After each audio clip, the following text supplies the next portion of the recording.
Yo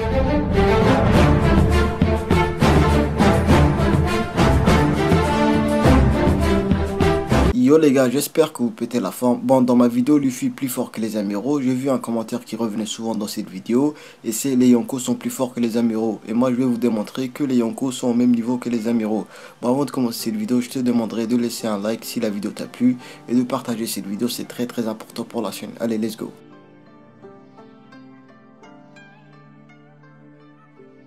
Bon, déjà, vous devez savoir un truc très important, même si vous le savez déjà.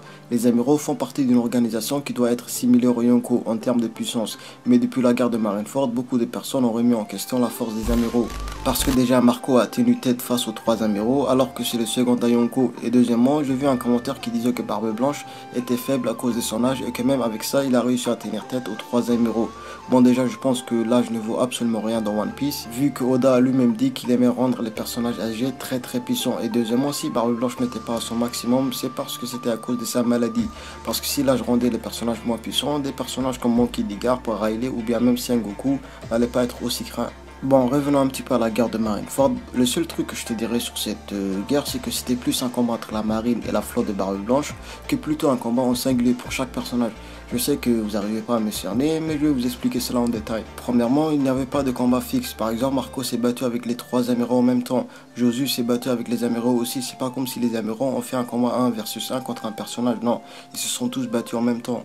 Pour vous donner un exemple tout simple, le combat entre Akainu et Aokiji qui était en 1 versus 1 a duré plus de 10 jours.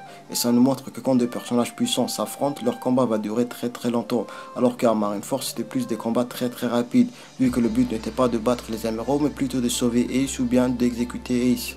Et le deuxième argument que utilisent certaines personnes, c'est l'intervention de l'équipage de Shanks. Quand Shanks et son équipage ont intervenu pour arrêter la guerre, on a vu que dans un premier temps, Kizaru qui a mis ses bras en l'air lorsque Ben Beckman a fixé son arme sur lui. C'est vrai que Kizaru a eu en quelque sorte des petits frissons parce que Ben Beckman c'est pas n'importe qui, mais ce que beaucoup de personnes oublient, c'est que Kizaru était fixé sur Luffy et non pas sur Ben Beckman, et donc de ce fait il ne s'attendait pas à sa venue, d'où pourquoi il a préféré lever ses bras en l'air. Je ne dis pas que Ben Beckman l'a pris en traître. Déjà, c'était la faute de Kizaru vu qu'il a baissé sa garde. Et deuxièmement, il a lui-même attaqué Luffy en traître. Voilà, donc le terme exact, c'est plutôt surprendre que traître. Oui, parce qu'il a pris par surprise. Maintenant, revenons sur Shanks et Akainu. Bon, déjà, est-ce que Akainu a eu peur de Shanks? Je dirais oui et non. Oui, parce qu'il ne voulait pas se battre avec Shanks parce qu'il était affaibli. Il s'est battu avec plusieurs personnages qui étaient puissants avant l'arrivée de Shanks. Et donc, de ce fait, il ne voulait pas entamer une nouvelle guerre avec un Yonko. Si Akainu était en pleine forme, il allait sûrement sans hésiter se battre contre Shanks. D'ailleurs, lorsque Barbe Noire avait capturé Bonnet et qu'il voulait le livrer à la marine, il a sans hésiter pris un bateau et il voulait sûrement en découdre avec Barbe Noire, qui est lui aussi un Yonko. Et je vous rappelle que le but principal de la marine lors de la guerre de Marineford, c'était de tuer Ace. Certes, il n'a pas été exécuté sur l'échafaud, mais il est quand même mort, ce qui fait que la marine a bien achevé leur plan de départ. Et donc continuer cette guerre n'aurait aucun but. Bon, maintenant, de ce qui est de leur pouvoir personnel, dans chacun de ces deux groupes, en tout cas des personnages qu'on a assez d'informations sur eux, bon, on va commencer avec la marine. Bon, tous les anciens ou actuels amiraux ont tous des pouvoirs des Logia. La glace pour Aokiji, le magma pour Akainu, la lumière pour Kizaru. On ne connaît pas actuellement le pouvoir des deux autres amiraux. Pour les Yonko, on a le fruit du ténèbre et le fruit du tremblement pour Barbe Noire, le fruit des armes pour Big Mom, le fruit du tremblement pour Barbe Noire, et pour Kaido et Shanks, on ne connaît pas actuellement leur pouvoir. Encore une fois, vous voyez très clairement que dans chacun de ces deux groupes, ils sont tous puissants, et donc c'est très difficile de se dire quel groupe est le plus puissant.